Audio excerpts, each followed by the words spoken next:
Hey guys আসসালামু আলাইকুম, it's me Naim. তো গাইস টাইটেল এবং থাম্বনেল দেখে অনেকেই বুঝেই গিয়েছো আজকের ব্লগটা কী নিয়ে হতে যাচ্ছে। আজকের ব্লগটা হতে যাচ্ছে নুডলস পার্টি নিয়ে। আমরা বন্ধুরা 6 জন মিলে নুডলস পার্টি করব। তো ভাবলাম একটা ব্লগ করে নিই। আমরা বন্ধুর বাড়িতে এসে পড়েছি।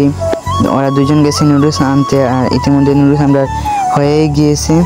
তো ওরা কিছুক্ষণের মধ্যে নুডলস নিয়ে এসে পড়বে। ভাবলাম একটা ছোটোখাটো ব্লগ করে নিই।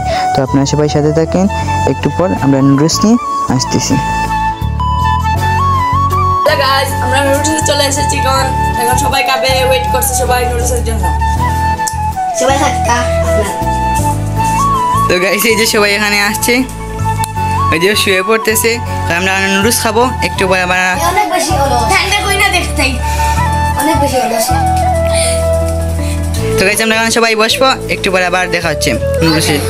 তো গাইস এই যে আমরা নুডলস নিয়ে সবাই বসে পড়েছি, আর আমরা অফ ক্যামেরা টেস্ট করে ফেলেছি সবাই। ওরা দুজন বলতেছে খাবে না আসলে।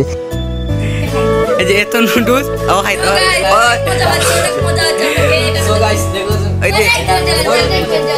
এই যে ওর অনেক মজা লাগছে, তাই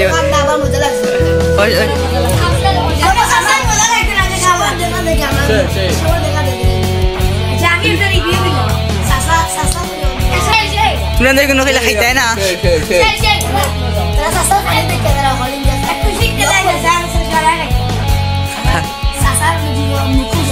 আসলে ওরা বলতেছিল প্রথমে খাবে না, এখন আর কি করবে, এই যে খাচ্ছে সবাই। বলতেছিলাম কেমন হয়েছে, তারা বলতেছিল সেই। এখন আর কি বলবে, সেই বলতেছে। এই যে দেখো গাইস ও কীভাবে খাচ্ছে। আসলে আমাদের প্ল্যান ছিল অন্য নুডলস আনতে, এই যে ও বেশি পাকনামি করে এইগুলো নিয়ে আসছে। আসলে আমরা কেউ আনতে চাই না এগুলো, বলতেছে ভালো হবে। আসলে আমাদের ভালো লাগে নাই। আমরা যদি কেউ নাও খাইতে পারি সমস্যা নাই, ও সব খাইতে পারবে। এই যে বলতেছে আমি সব খেতে পারবো। মশলা মিক্স সিক্রেট মশলা। ব্লগটা কেমন হয়েছে সবাই বলবেন। আজকের মতো এতটুকুই।